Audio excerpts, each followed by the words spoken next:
नमस्कार दोस्तों, आपका हमारे चैनल डिजाइनर सूज में स्वागत है। आज की इस वीडियो में हम आपको बूट का स्टैंडर्ड बनाना सिखाएंगे। तो चलिए शुरू करते हैं। सबसे पहले दो लाइन ट्रेस करेंगे।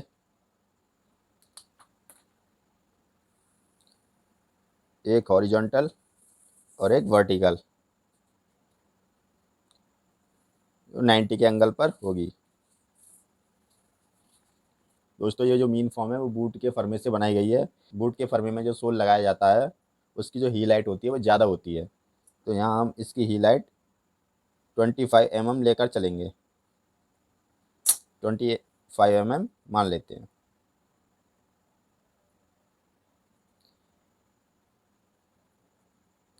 सीपी को यहाँ वर्टिकल लाइन पर मिलाएंगे और मीन फॉर्म की एज को यहाँ इस पॉइंट पर मिलाएंगे और इस एज को इस लाइन पर मिलाएंगे। इसको ट्रेस कर लीजिए।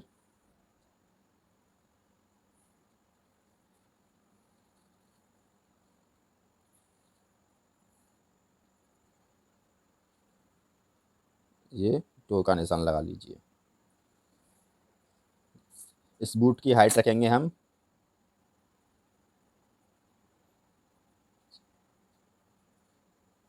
5 इंच और यहाँ से 5 इंची पर पॉइंट लगा लीजिए। ये हो गई 5 इंची। इसको मान लेते हैं ए पॉइंट। इसको मान लेते हैं वी। अब बी पॉइंट से 90 के एंगल पर एक लाइन ट्रेस करेंगे। बी पॉइंट से 90 के एंगल पर ये हमने एक लाइन ट्रेस कर दी। यहाँ से ये 90 के एंगल पर। अब मीन फॉर्म की लाइन से 3 mm पीछे एक पॉइंट लगाइए। हमने लगा दिया है।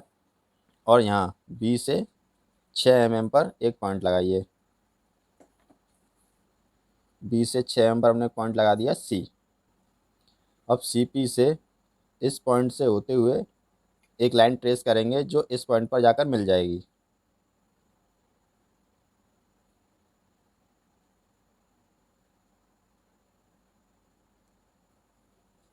ये इस पॉइंट पर जाकर मिल गई है। इस पॉइंट से सी पी से यहाँ से जो गैप है वो 3 mm का है। अब 3 mm पर यहाँ यहाँ पॉइंट लगाएं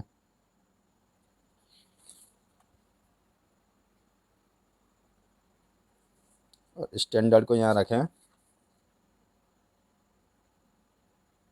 इसको यूँ घुमाएं और इसको ट्रेस कर दीजिए।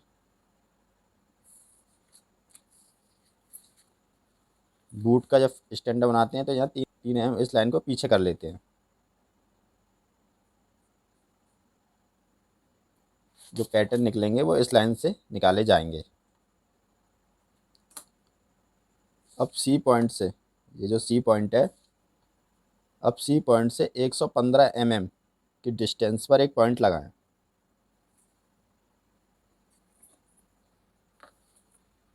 इसको मान लेते हैं डी पॉइंट। ये हो गया डी पॉइंट। अब डी पॉइंट से 12 mm ऊपर एक पॉइंट लगाएं।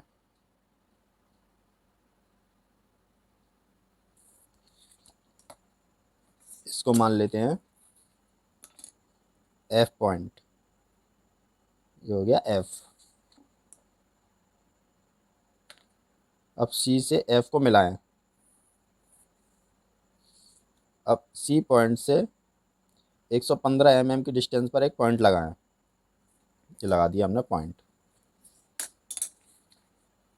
ये होता है बैम पॉइंट। ये टो। और यहाँ से हम लगाएंगे in step point. In step point होता है 68 mm, 1/4 ऑफ लास्ट लेंथ। ये पिछली वीडियोज़ में हम आपको बता चुके हैं। सीपी होता है 1/5 ऑफ स्टैंडर्ड लास्ट लेंथ। जो 7 साइज की स्टैंडर्ड लास्ट लेंथ होती है वो होती है 271। कैलकुलेट करने पर ये 54 के आसपास आता है। 54 mm। अब एफ पॉइंट से आई पॉइंट को मिलाएंगे।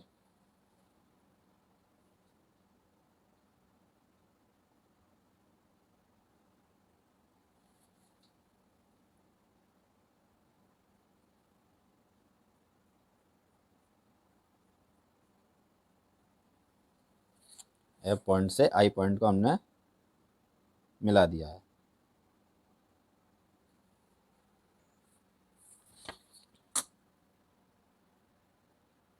अब एक लाइन यहाँ से सीधी ट्रेस कर दीजिए।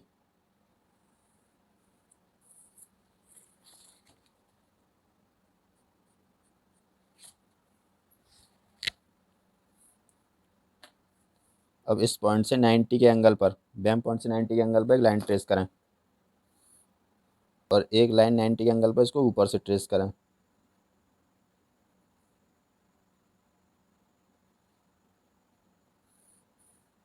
इन दोनों के बीच में एक पॉइंट लगाएं 7 mm। अब इसको इस पॉइंट से इस पॉइंट को मिलाते हुए एक लाइन ट्रेस कर दीजिए। इसको मान लेते हैं एक्स पॉइंट। अब एक्स को, ये होता है एस पॉइंट। एस पॉइंट से एक्स को मिलाते हुए एक लाइन सीधी ट्रेस करेंगे।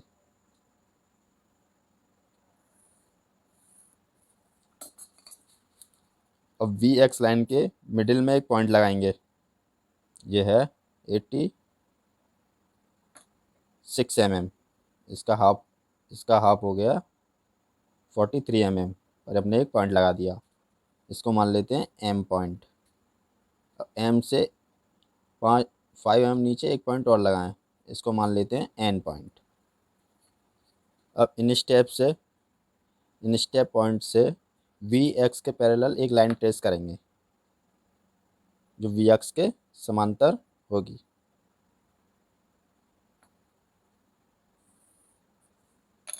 इसको मान लेते हैं वाई। वी एक्स पैरेलल है आई वाई के। अब आई वाई का 1/4 निकालेंगे, यह है 115 mm। 115 mm का 1/4 लगभग ये आएगा 29 mm पर पॉइंट लगाएं। ये हमने लगा दिया। ये है सी पी पॉइंट। अब सी पी को एन से मिलाते हुए एक लाइन ट्रेस करें। एक पॉइंट लगाएंगे हम वाई से, वो होगा 9 mm की दूरी पर। 9 mm की दूरी पर एक पॉइंट लगाएं। अब एन पॉइंट से, इस पॉइंट से होते हुए इसको मान लेते हैं के पॉइंट। इसको मान लेते हैं एल पॉइंट। के और एल। अब एन पॉइंट से एक कर्व में लाइन ट्रेस करेंगे जो के और एल से होकर निकलेगी।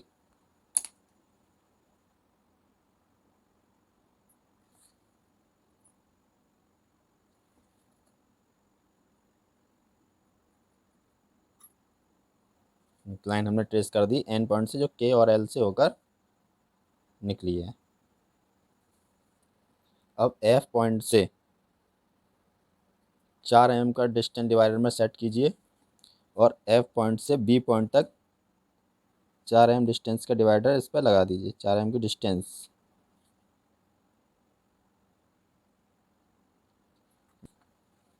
डिवाइडर हमने यहाँ से यहाँ लगाया है एफ पॉइंट से बी तक, उसको हाईलाइट कर लेते हैं।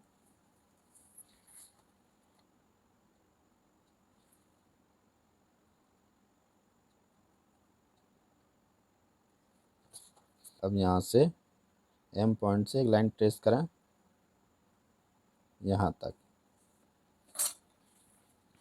उसके बाद यहाँ से कर्व बनाते हुए इसको इस लाइन में मर्ज कर दीजिए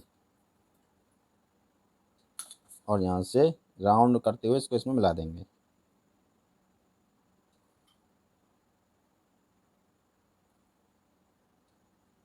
हमने इसको यहाँ मिला दिया।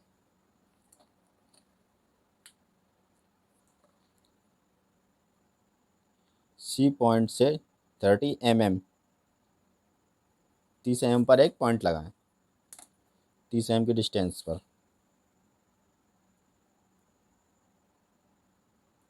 पॉइंट यहाँ लगाएं। 30 mm की डिस्टेंस पर ये हमने यहाँ लगा दिया। 30 mm,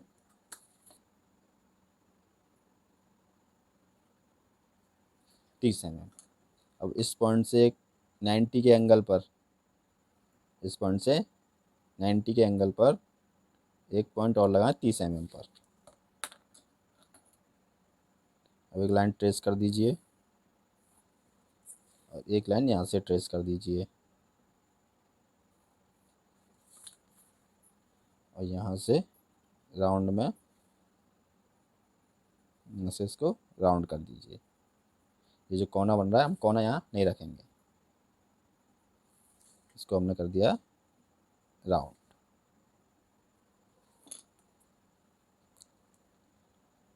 पंद्रह एम पर पॉइंट लगाएं। अब यहाँ डाल देंगे हम स्टिच।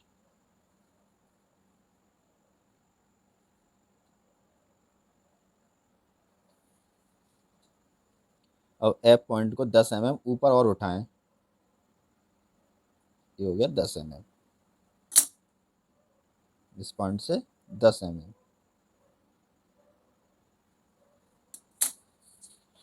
इसको मान लेते हैं जी। एफ टू जी है 10 mm। अब जी पॉइंट से एक लाइन ट्रेस करें 90 के एंगल पर और एक पॉइंट लगा दीजिए 35 mm की डिस्टेंस पर। और यहाँ से इसको 35 mm पर मिला दीजिए। ये है टंग। यहाँ से 12 mm पर एक पॉइंट लगाएं। एन पॉइंट से 12 mm की दूरी पर एक पॉइंट लगाएं। इसको मान लेते हैं जे। एन टू जे है 12 mm। इसको मान लेते हैं पी पॉइंट। ये जो पॉइंट है उसको मान लेते हैं पी। अब एफ से पी के डिस्टेंस है उसको डिवाइडर में सेट कर लेते हैं।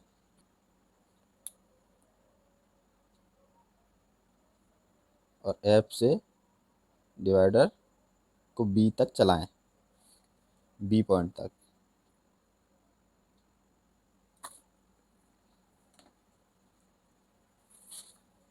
जे पॉइंट से एक सीधी लाइन ट्रेस करें।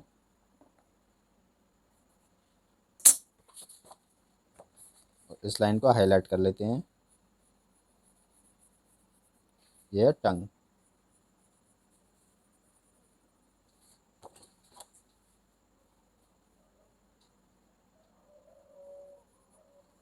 अब इसमें लगाएंगे हाईलाइट्स के मार्क। क्वार्टर की एज से 11 mm का डिवाइडर इसमें लगाएं।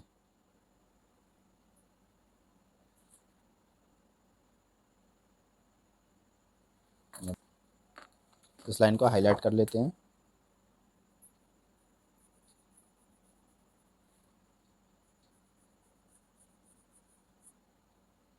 सबसे पहले इसमें दो हाईलाइट के निशान लगाएंगे, एक ये नीचे और एक ऊपर से। एक हाईलाइट यहाँ लगेगा और एक हाईलाइट यहाँ। जो डिस्टेंस है वो है 12 mm। यहाँ से पहले हाईलाइट और दूसरे हाईलाइट की। अब इस डिस्टेंस को माप लीजिए। पहले हाईलाइट से लास्ट वाले हाईलाइट की डिस्टेंस हम मेजर कर लेते हैं।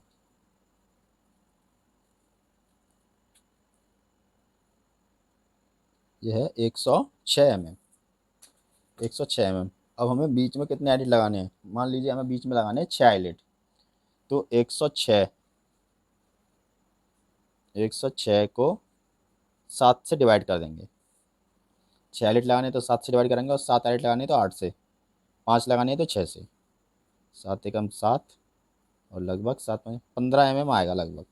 15 mm से हम इसमें निशान लगाकर चेक कर लेते हैं ये डिस्टेंस सही है या नहीं।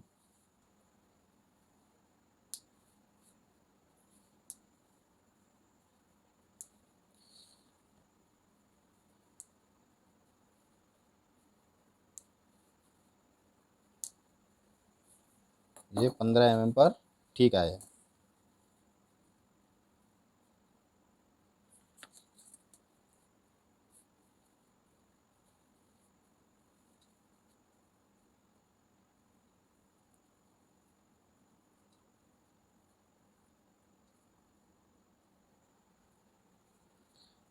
4 और 4 8 आइलेट इसमें लग गए। टी से बी को मेजर करेंगे। टी टू बी जो डिस्टेंस है वो है 75 mm। अब इसका 1/3 निकालेंगे। 75 का 1/3 हो गया 25। अब इसको मापेंगे बी पॉइंट से, एक पॉइंट लगा दीजिए 25 डिस्टेंस पर। 25 इसको मान लेते हैं T C point, toe cap. अब यहाँ से 90 के एंगल पर एक छोटी सी लाइन, एक लाइन ट्रेस करेंगे और एक पॉइंट लगाइए यहाँ पर। इस पॉइंट से 7 से 8 mm के डिस्टेंस पर एक पॉइंट और लगाएं, 7 to 8 mm। अब इस पॉइंट को हम मान लेते हैं क्यू पॉइंट। अब टी सी पॉइंट से एक लाइन कर्व में ट्रेस करेंगे।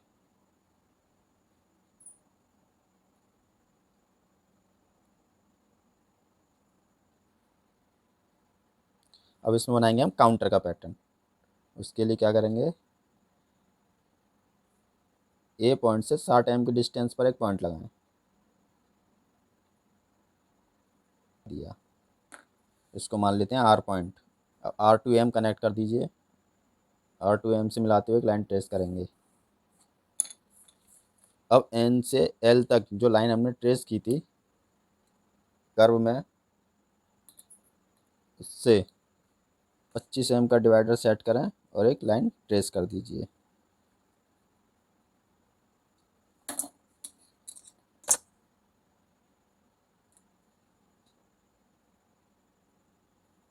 काउंटर को हम हाईलाइट कर लेते हैं।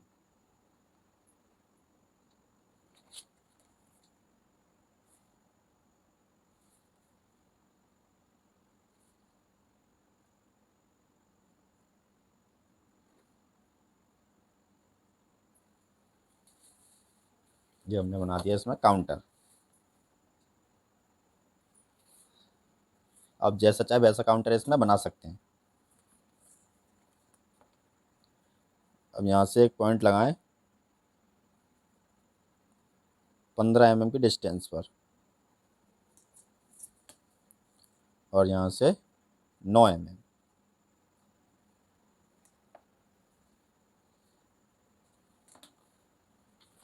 इसमें हम ट्रेस करेंगे बैक स्ट्रैप।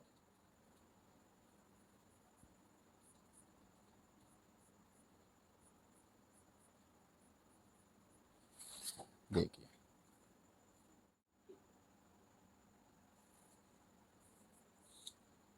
इस पॉइंट से यहाँ इसको 5 mm ऊपर उठा लेंगे।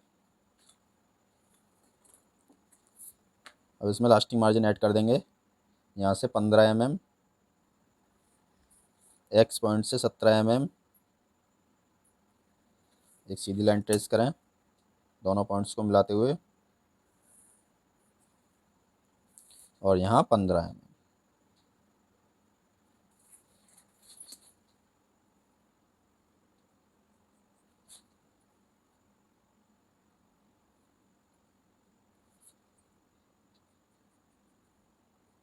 ये हमने इसमें लास्टिंग मार्जिन ऐड कर दिया है। अब इसमें हम स्टिच ड्रॉ कर लेते हैं। क्या करेंगे हम, डबल स्टिच।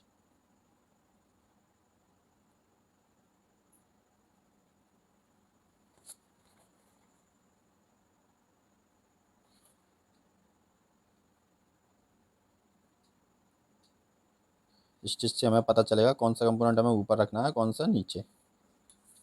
एन पॉइंट से 9 mm ऊपर यहाँ लगेगा लॉक।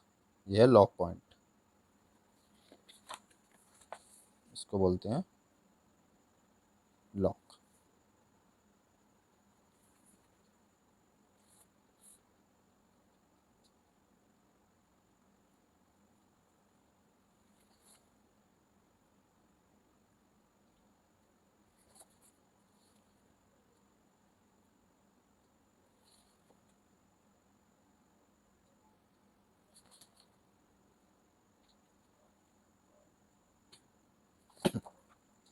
एक सिंगल सिलाई या डबल सिलाई यहाँ डाल दीजिए, डबल ही डाल देते हैं।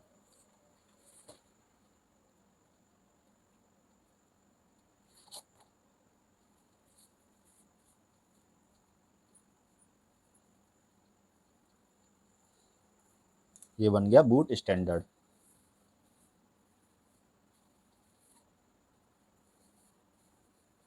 बूट स्टैंडर्ड यहाँ डिटेल्स लिख देते हैं। आर्टिकल नंबर 6, इससे पहले 5 और बना चुके हैं हम। साइज 7, इसका जो लास्ट है वो अलग है, इसका नाम है बुल्स। ये बन गया हमारा बूट स्टैंडर्ड। 7 साइज के लिए जो ओपनिंग हम रखते हैं 115 mm। फिर साइज बढ़ने पर हर साइज में 3 mm बढ़ाई जाएगी ओपनिंग। 8 साइज के लिए ये हो जाएगी 118, 9 साइज के लिए हो जाएगी 121 और 6 साइज के लिए हो जाएगी 112। इस तरह से 3 mm साइज बढ़ने पर बढ़ा देंगे और 3 mm साइज घटने पर घटा देंगे। Thanks for watching designer shoe. Video पसंद आई तो इसे लाइक करें, सब्सक्राइब करें और दोस्तों के साथ शेयर करें। Thank you.